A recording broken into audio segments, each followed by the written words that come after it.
Love, Death, and Robots is a show about three very specific things, and I think I finally figured out what they are. This is a series near and dear to my heart, with gorgeous visuals, stunning stories, and a variety of episodes so diverse that everyone is bound to have a different favorite or least favorite. In my last video on Love, Death, and Robots, I went over the then 3 existing seasons, going over each and every episode and ranking them based on my own personal enjoyment and opinions.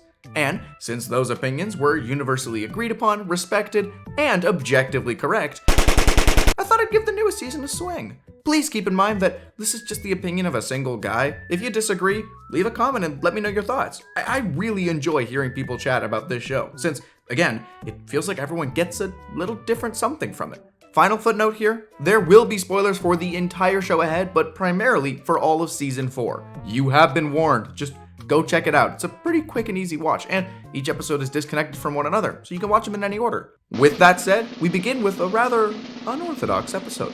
Can't Stop opens with an underwear shot of a Red Hot Chili Pepper marionette's underwear. So I guess that's where we're going with this one. This is less an episode of the television show Love, Death, and Robots, and more just an MTV special about Red Hot Chili Peppers. Honestly, not a huge fan of it, given the context. I mean, I'm not about to sit here and tell you that it wasn't a very well-edited, well-animated, entertaining piece of media. It's a great music video, but it's a little difficult to rank as part of the greater whole, if you know what I mean.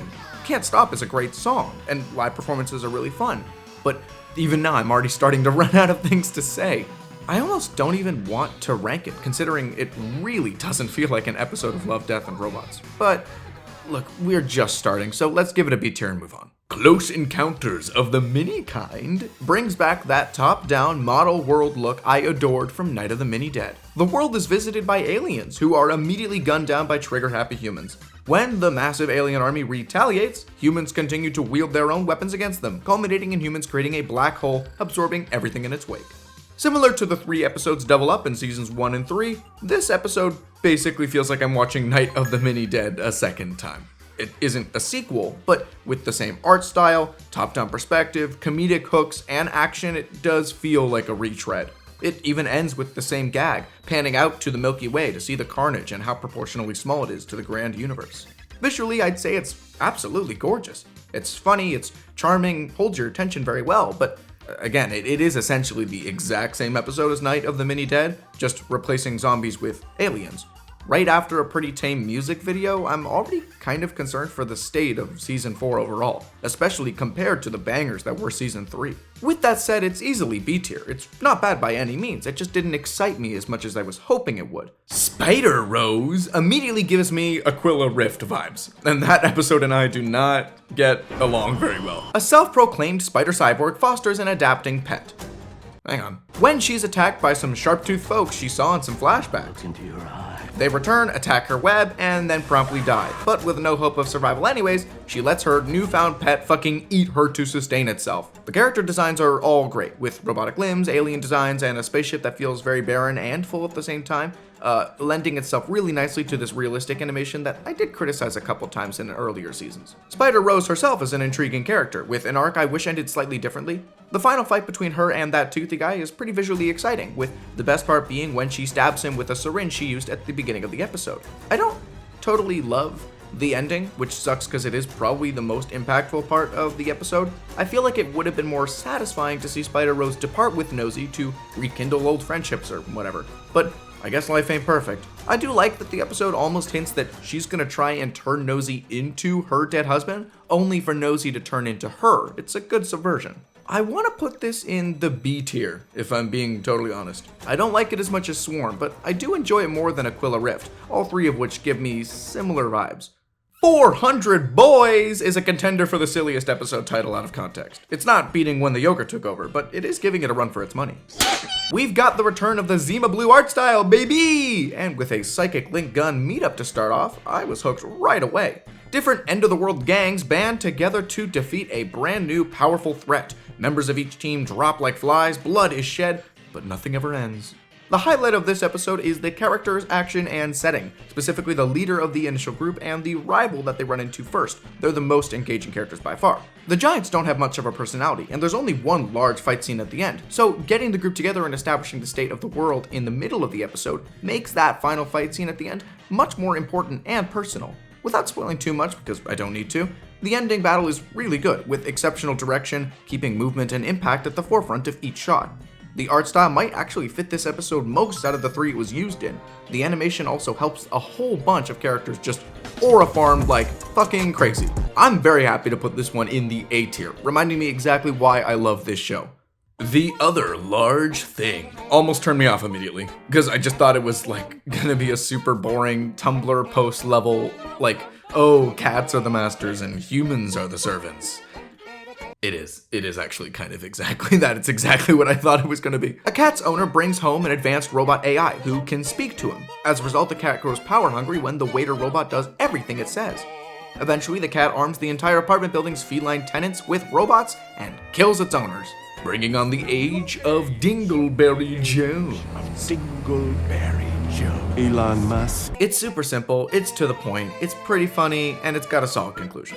The dynamic between the cat and robot is actually solid, and having him discover the robot's capabilities was fun to watch. This episode probably would have benefited from slightly more runtime, giving the cat more opportunities to learn about the robot, testing what it can do, building trust, growing in its power over time before finally taking over, but I digress.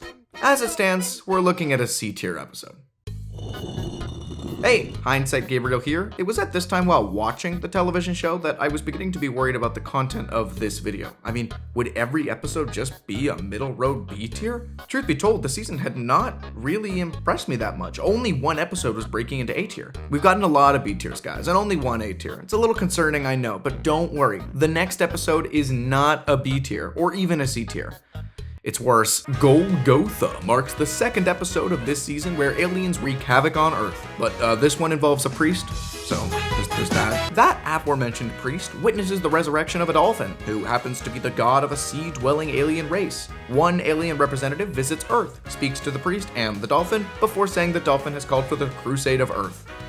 That's fucking it. It's fucking it. It's definitely religious commentary about foreign peoples using their gods to justify ransacking and violence. But the episode takes itself so unseriously that the message totally falls flat. It actually shocks me how dull this one is. So if you did like this episode, don't listen up, because I'm talking about a D tier here.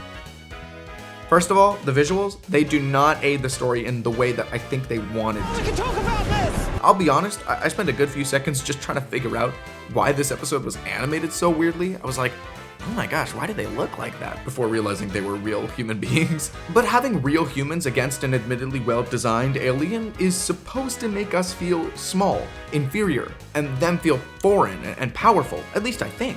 But honestly, it just comes off super weird. It takes me right out of the episode. Secondly, the messages conveyed in this episode fall to the wayside due to the episode's brilliantly bad pacing and boring writing. That this episode mirrors Jesus walking on the beach is kind of wild, but what's wilder is that is the only visually interesting or thought-provoking part of the whole episode. The priest and the alien chat for all of 3 sentences before the invasion happens, and that ending line is so fucking unserious.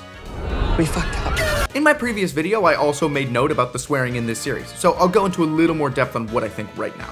Juvenile swearing, in my opinion, is pretty hard to pull off. In an unserious YouTube video, like what you're watching right now, hi, hello, it's me, I feel pretty comfortable just throwing swears around to make this feel more casual. It's like you're talking to someone about a show you just watched. But in an episode of a television show, especially an episode like this, it feels so out of place, it aches. It's no surprise to me at all that some of my least favorite episodes from this show contain very similar problems. A live action cast, a really interesting concept with surface level depth, inappropriately uninterested actors, and an ending that fizzles out. What a bummer. The screaming of the Tyrannosaurus! The Screaming of the Tyrannosaurus is an episode title that almost sounds like it's going for that S tier episode title ranking, but it's not beating Yogurt. The episode opens with, holy shit, is that Mr. fucking Beast? A group of extremely well-trained, nearly nude gladiators race atop dinosaurs on a circular spacecraft. I can't help but feel like I didn't connect with this episode in the way that they intended me to. The story of desiring freedom and fighting back is one we've seen many times before, and with so little time to tell said story, it ends up feeling emotionally derivative. The action faces a similar issue. With how limited the set pieces are, most of the writers die in repeating fashion. The ending is satisfying for sure, but again, it's thematically not very original, coupled with visuals that service the story but nothing more, and action directing that's very solid but again, nothing out of the ordinary, and I find myself being a little uninterested overall. I like that the final two, who have been working together and clearly care about each other, don't stick it out in the end. They still fight, still compete, because they're being forced to, by Mr. Beast. Speaking of Mr. Beast, he's fine. I wish he gave a little bit more like crazy game show host of a crazy game energy, which is weird because he currently is a crazy game show host for a living on his YouTube channel. I'm blowing up a bank. I don't know. This one's kind of a C tier for me if I'm being totally honest. It's not a bad episode, but it certainly wasn't my cup of tea. How Zeke Got Religion sounds equally likely to be a silly episode or a serious episode. Do you want to guess which one it is before I spoil it? Time's up. A group of World War II pilots are tasked with bombing a Nazi-held church. Little do they know that a demon has been summoned. Clad in religious iconography, like a baby angel's face, many eyes, and golden light, the beast attacks the crew as they fly home. If you're curious why I'm not being super divulgent about the plot, then you probably didn't see my first video, because this is an S tier episode, and I don't want to spoil it if I don't have to. Visually, this is one of the best episodes of the whole series, with dark red and pink hues clashing against bright yellows, creating a villain clad in traditionally safe or heroic colors. Speaking of, that monster design is top-notch stuff. The mouths forming on its body just to spit out bullets was really cool, and having a holy punch, so to speak, be the first thing to damage it was also exceptionally striking. Its body foams with pussing gold and eyes that see from behind its neck. Our heroes are a ragtag gang, all of whom are endearing and get a solid amount of screen time, but most primarily goes to Zeke, of course. But what makes this a top tier episode? Well, similar to my underdog pick, Lucky 13, I just really enjoy the storytelling, pacing, action, and payoff that this episode gave me. It's similar to an episode I gave more criticism to in Season 1, Sucker of Souls, but on top of being generally competent like that episode, the visuals, action, performances, and direction of this episode were all creative and fresh. It took the same concept and really improved on it. I couldn't help but want to see more, and that is the sign of a great episode of this series. Smart appliances, stupid owners is thankfully a lot better than automated customer service.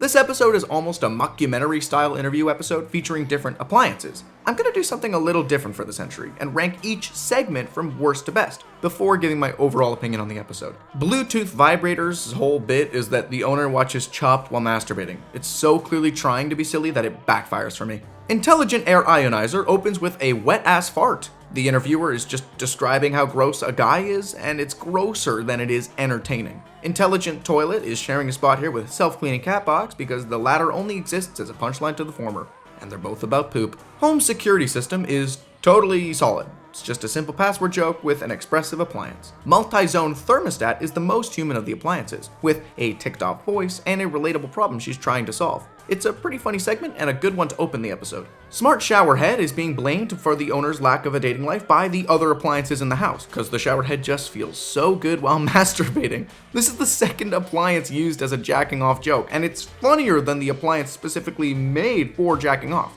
I think the music adds a lot to this one. Connected Waffle Iron has an owner that's living the dream. The mellow voice feels so defeated, and the way his lid moves as the mouth is very simple but very well animated. I literally have an unused waffle iron in my cabinet. This one is strangely relatable. And finally, Smart Toothbrush is just a fucking hater.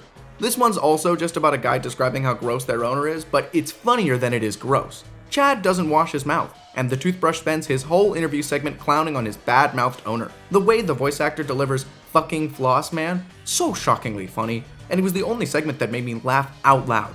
Charming, simple, funny, and easily the best of the bunch. With 4 that I enjoyed, 4 I could do without, and 1 smack dab in the middle, I think a B tier serves this episode just fine. And with that, we've reached the final episode of Love, Death, and Robots Season 4. Most of the episodes actually hit a B tier for me, very unlike the rest of this show. So, is that final episode top tier? Is it bottom tier? Or is it just another middle of the road? Before I get into it, thank you so much for watching up until this point. If you've seen the previous video, thank you for that as well. I'm shocked at how many people saw it. Give this video a like if you're enjoying it, and comment down below what your favorite episode of the season was. And tell me why Aquila Rift is still amazing and I'm wrong. Honestly, I might just make a whole Aquila riff video, okay? Maybe I was wrong, who knows? Okay, back into season 4, and don't worry, this episode's great. For He Can Creep is our final episode of the video. The never-ending fight between good and evil takes the form of a poet, a cat, and their fight against Satan himself. A poet, contracted by God but coerced by Satan, is intended to write the ultimate world-changing piece of literature.